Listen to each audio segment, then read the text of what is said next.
next speaker is Hewan. She's 11 years old and a rising 7th grader. She loves to read, travel, and enjoys eating ice cream. She wants to be a lawyer and a judge when she grows up. Please give a warm welcome to Hewan.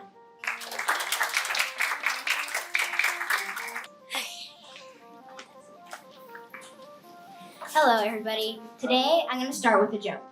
Why didn't the chicken cross the road? Because of procrastination and fear of failure.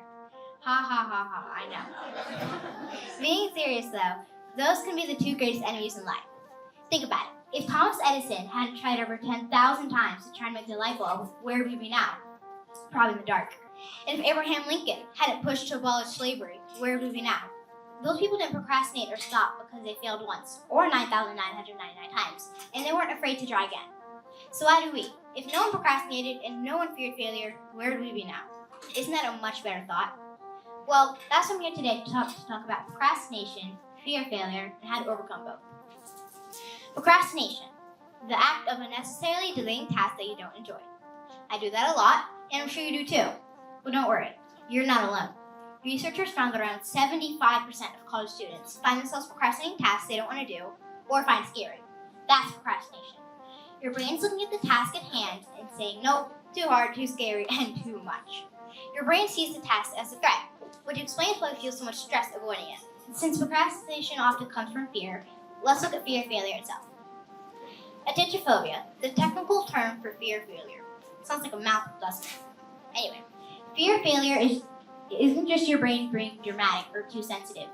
It's just your brain trying to protect you, like an overcautious security guard, treating embarrassment or judgment as a real danger.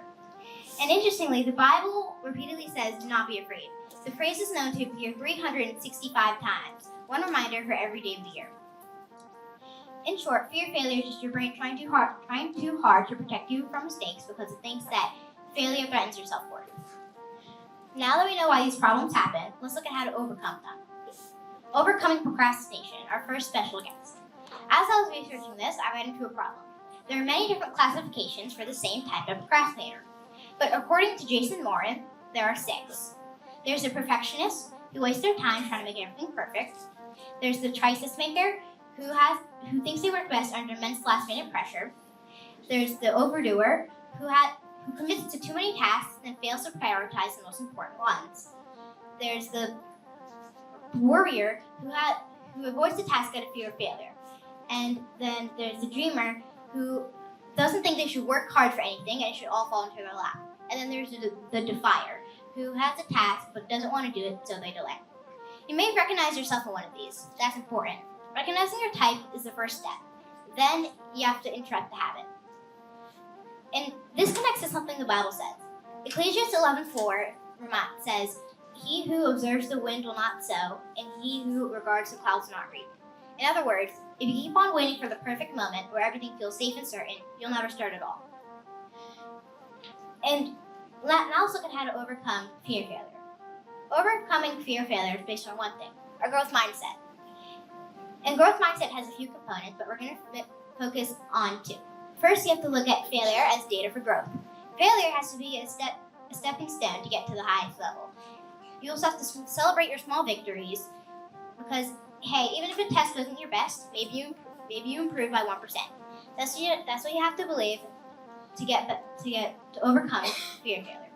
And this connects to something else the Bible says. James 4:17 reminds us, therefore to him who knows to do good but does not do it, to him it is sin. If you know you should start the task, take action, try again, but you don't, that's exactly what holds you back.